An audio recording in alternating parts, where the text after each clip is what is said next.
பீர்க்கங்காவோட தோல்ல ஒரு துவையல் பண்ணி சுட சுட சாதத்துல நெய் ஊத்தி இந்த துவையலும் வச்சு சாப்பிட்டு பாருங்களேன், அமிர்தமா இருக்குங்க. நான் இன்னைக்கு 2 பெரிய பீர்க்கங்காய் எடுத்திருக்கேங்க. நல்லா கழுவிட்டு இந்த தோல் எல்லாம் நல்லா செதுக்கி எடுத்துக்கலாம். இப்ப தோல் எடுத்து அந்த பீர்க்கங்காயை கட் பண்ணி பொரியலுக்கு நான் யூஸ் பண்ணிக்க போறேன். இந்த தோலை வேஸ்ட் பண்ணாம துவையல் பண்ணிக்கலாம். நம்ம இந்த தோலை சீவி எடுக்கும்போது ரொம்ப நீள நீளமா இருக்கும். சீவி எடுத்ததுக்கு அப்புறமா 2 நான் வெட்டி வச்சிருக்கேங்க தோலை.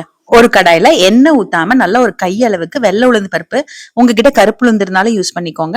அப்படி இல்லைன்னா கடலை பருப்பு உளுந்து பருப்பு பாதி பாதி போட்டு கூட வறுத்துக்கோங்க. நல்லா பொன்னிறமா வறுத்துட்டு மிக்சி ஜார்ல எடுத்து வச்சுட்டேன். அதை ஆறட்டும்.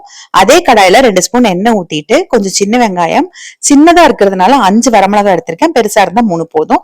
ஒரு 4 பல் பூண்டு சேர்த்துட்டு ஃபர்ஸ்ட் நல்லா வதக்கிக்கலாங்க. நல்லா வதங்கினதுக்கு அப்புறமா நம்ம எடுத்து வச்சிருக்க தோல் இருக்கு பாருங்க, அதை உள்ள சேர்த்திக்கலாம். தோல் ரொம்ப நீள நீளமா நம்ம பீல் பண்ணி வச்சிருந்தோம்னா இது ரொம்ப கஷ்டமா இருக்கும் கலக்கிறதுக்கு. அதனால அந்த தோலையே நான் 2 வெட்டி வச்சிருக்கேங்க. இப்ப இதை நல்லா கலந்து விட்டுக்கோங்க. தண்ணி ஊத்த வேண்டாம். சிம்லயே வச்சுட்டு நல்லா வதக்கி விட்டுட்டு ஒரு மூடி போட்டு மூடி ஒரு 10 நிமிஷம் வேக விடுங்க. சிம்ல வச்சு ஒரு 10 நிமிஷம் வேகும் போது உங்களுக்கு தோல் நல்லா வெந்துரும். நடுவுல ஒரே ஒரு தடவை மட்டும் எடுத்துட்டு நல்லா கலந்து விட்டுக்கோங்க. நல்லா அடிகனமான கடாயா இருந்ததுன்னா அடி பிடிக்காம நல்லா வருங்க.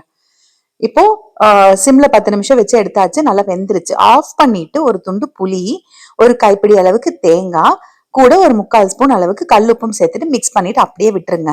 ஏன்னா தேங்காய் சேர்த்து ரொம்ப நேரம் வதக்க வேண்டாங்கிறதுனாலதான் ஆஃப் பண்ணிட்டு தேங்காய் சேர்த்திருக்கேன்.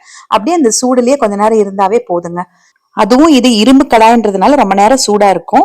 நல்லா ஆறினதுக்கு அப்புறமா அந்த மிக்சி ஜார்ல பருப்பு எடுத்து வச்சிருக்கோம் பாருங்க, அது கூடவே இந்த வதக்கின பொருள் எல்லாம் சேர்த்துட்டு முதல்ல ட்ரையா பொடிச்சு எடுத்துக்கோங்க. அதுக்கப்புறமா ஒரு 1/4 டம்ளர் அளவுக்கு தண்ணி மட்டும் ஊத்தி நல்லா அரைச்சு எடுத்துக்கோங்க. ரொம்ப தண்ணி மாதிரி இருக்கக்கூடாது, கொஞ்சம் கெட்டியா இருக்கணுங்க.